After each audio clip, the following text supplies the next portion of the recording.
Deus in adiutorium meum intende, Domine adjuvandum me festina, Gloria Patri et Filio et Spiritui Sancto, sicut erat in principio et nunc et semper, et in saecula saeculorum. Amen.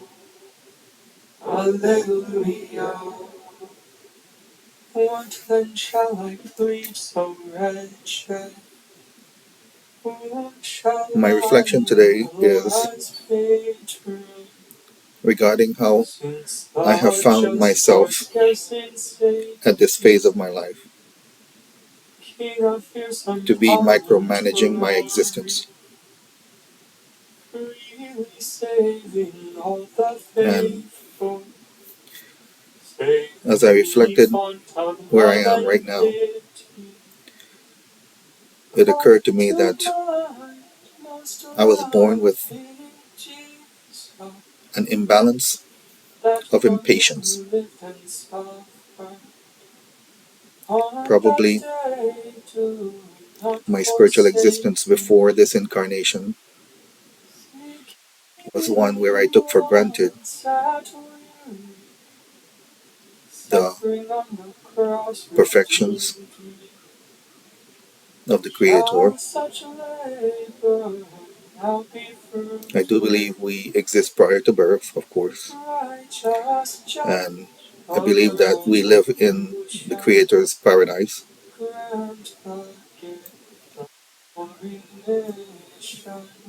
Or we can't come from there unless we're already on a journey with consequences to our soul, such as hellish consequences and worlds. But I believe I came from the perfected world of the Creator, and I took for granted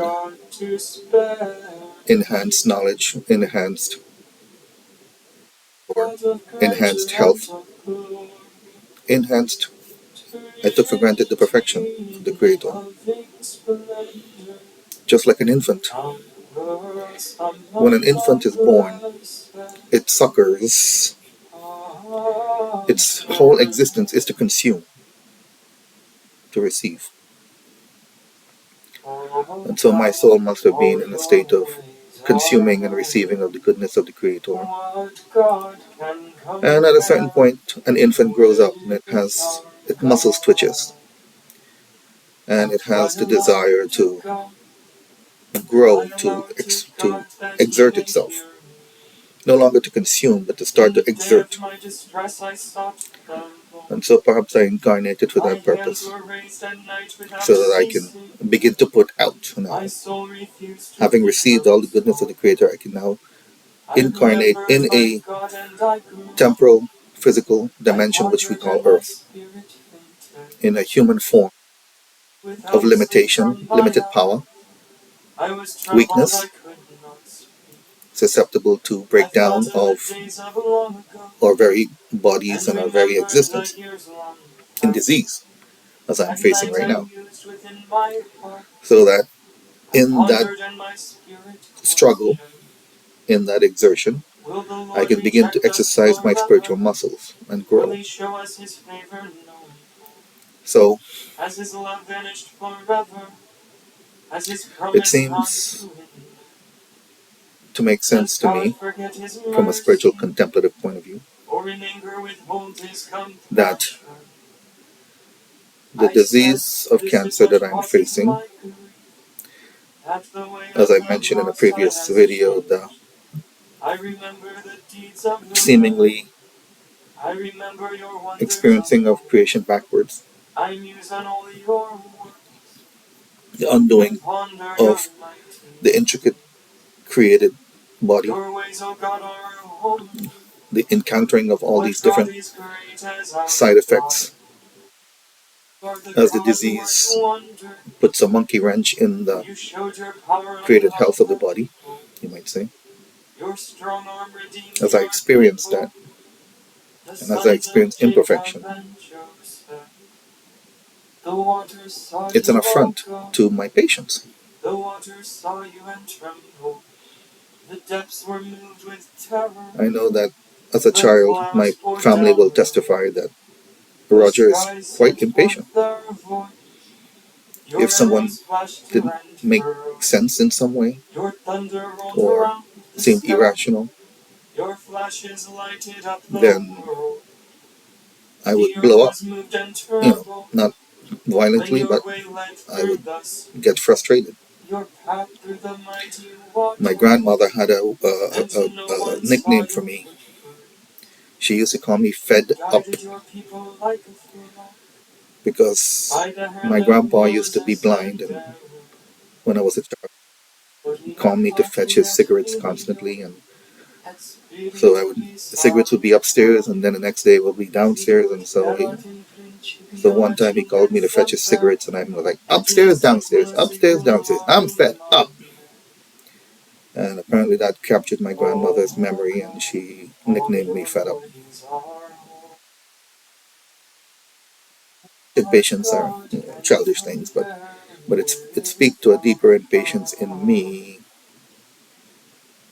when I experience this human form, this human dimension of existence, and all the ways in which we have to go step by step, process by process, to accomplish anything. It was oppressive. It was oppressive. I mean, probably many people don't think about that. Many people just take for granted that they were born as an infant and they grow, and this is the world that they're growing into, and this is who they are, and they don't perceive that there are some greater spiritual entity, some greater spiritual awareness behind it.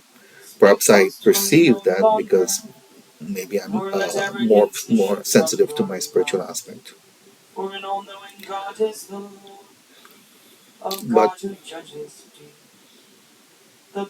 I think this is how I'm making very clear sense of the tragedy of my disease.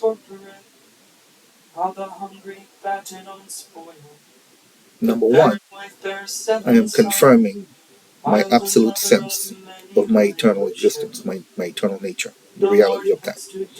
I do not doubt that. So that the disease itself and death itself is not the absolute tragedy that many of us can perceive that it is. If we think that this existence is all there is, then of course we would think that it's a catastrophe of the greatest, the ending of our very existence. But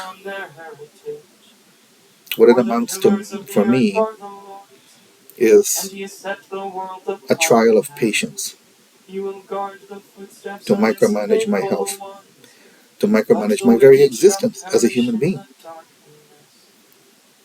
As a human being.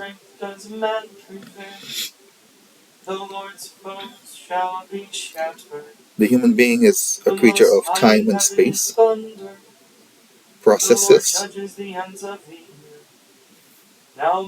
We have to go through processes to survive. We have to get up. We have to shower. We have to brush our teeth. We have to comb our hair. We have to take our medications. There are so many different processes just to survive. And then when a disease strikes, and then there are additional processes, taking of insulin, taking of cancer medications, it becomes a trial of patience. The Lord is King. Let the earth rejoice. Let all the coastlands be glad. Cloud and darkness are his raiment. His throne, justice and right. A fire prepares his path. It burns up his foes on every side. His lightnings light up the world. The earth trembles at the sight. The mountains melt like wax before the Lord of all the earth. The skies proclaim his justice. All people see his glory.